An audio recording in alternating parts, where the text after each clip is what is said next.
आज की कहानी का शीर्षक है राजा की बेटी। कुशीनगर नाम का एक नगर हुआ करता था। वहाँ के राजा बहुत अच्छे थे।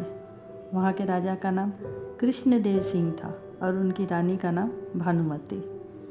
कृष्णदेव सिंह की 4 बेटियाँ थीं। वो अपनी चारों बेटी को बहुत प्यार करते थे, लेकिन सबसे ज़्यादा प्यार करते थे अपनी छोटी रानी को।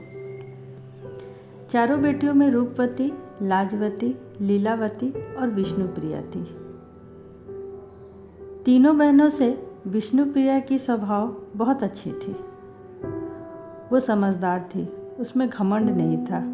वो बाकी तीनों बहनों से अलग थी। राजा की बड़ी तीनों बेटियां बहुत ही घमंडी थी। नगर वालों को बेवजह परेशान किया करती थी। ये सब चीज़ें छोटी रानी को पसंद न थी। वो अपनी बड़ी बहनों को मना करती कि वो नगर वालों को परेशान ना करे, पर तीनों बहनें बोलती, हम लोग राजा की बेटियां हैं, हम लोग कुछ भी कर सकते हैं। यही बात छोटी रानी ने अपने पिता से कहा तो राजा ने उन्हें खूब डांटा और तीनों को महल से बाहर जाना बंद करवा दिया और सख्त पहरा लगवा दिया। तीनों बेटियों ने मन ही मन विष्णुप्रिया से इसका बदला लेने के लिए सोचने लगी, मगर कैसे। तब सबसे बड़ी बेटी ने कहा, पहले तो हम लोगों को पिताजी से माफ़ी मांगनी चाहिए ताकि वो हम पर से पहरा हटवा दे। दोनों बहनों ने वही किया। तीनों ने मिलकर अपने पिता से माफ़ी मांगी तो पिता ने माफ़ कर दिया और उन पर से पहरा हटा दिया। लेकिन अब भी उनके मन में विष्णुप्रिया के लिए बदले की भावना थी।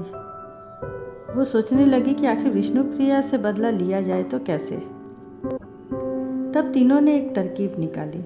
उन लोगों ने राजा से कहा, पिताजी क्यों ना हम लोग एक खेल खेले, जो जीतेगा उसे एक अच्छा सा इनाम मिलेगा। सब लोग मान गए और खेल खेलने लगे, पर किसी तरह तीनों बेटियों ने बेईमानी कर विष्णुप्रिया को हरा दिया। पर विष्णुप्रिया ने इसका बुरा नहीं माना और कहा, यह तो खेल है, हार जीत तो होती रहती है।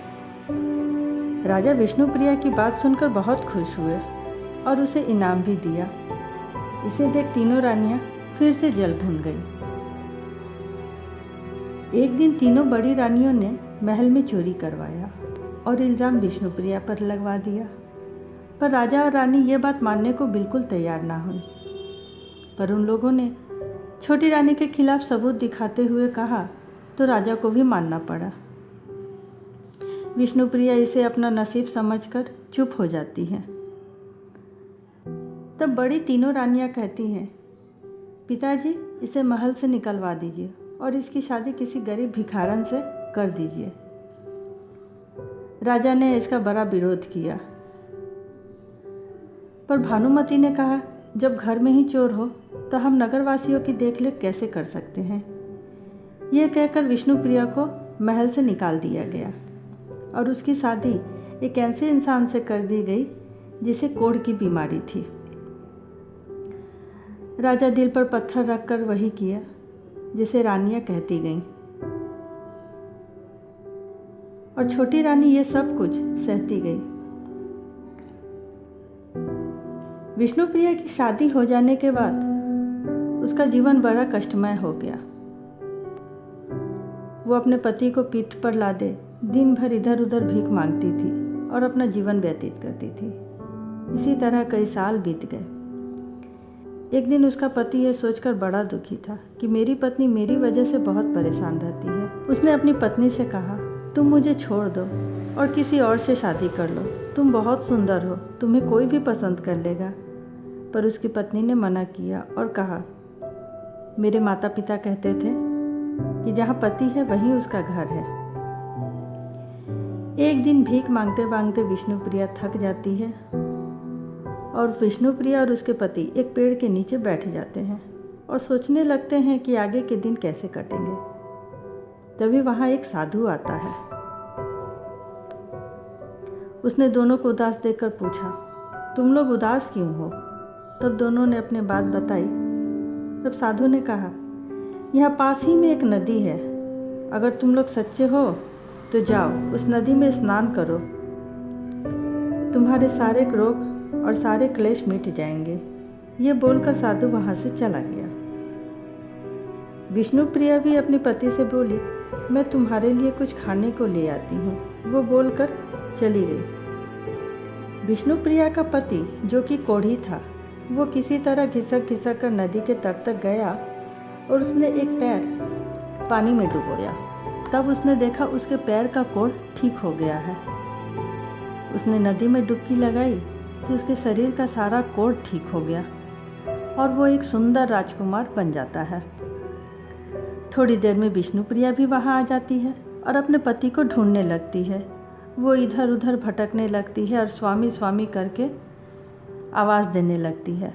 तब राजकुमार कहता है, मैं ही तुम्हारा पति हूँ, तुम्हें यकीन नहीं होता?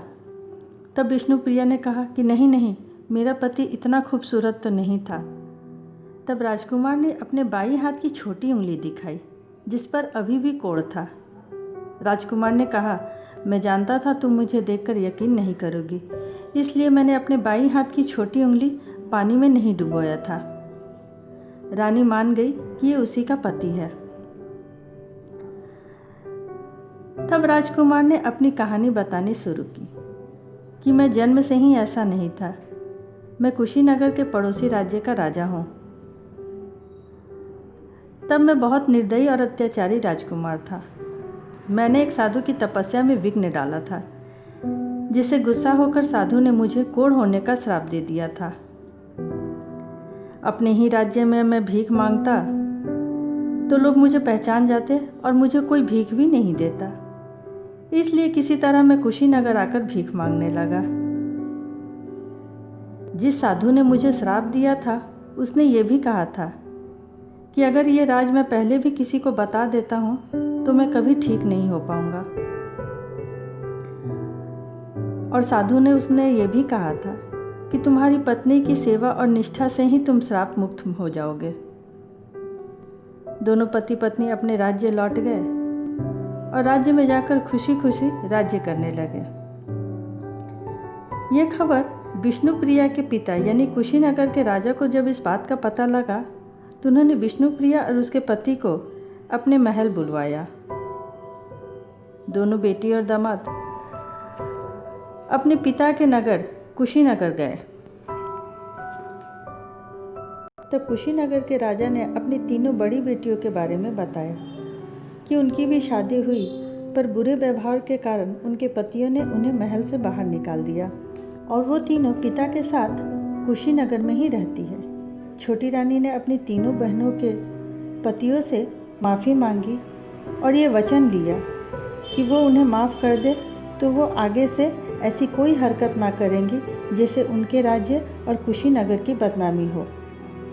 विष्णुप्रिया की बात सुनकर बड़ी तीनों बहनों के पति ने उन लोगों को माफ़ कर दिया और वो अपने साथ अपनी अपनी पत्नी को अपने घर लेकर चले गए ताकि कुशीनगर का नाम बदनाम ना हो। इस तरह चारों बेटियों अपने अपने ससुराल चली गई और एक सुखी संपन्न जीवन व्यतीत करने लगी।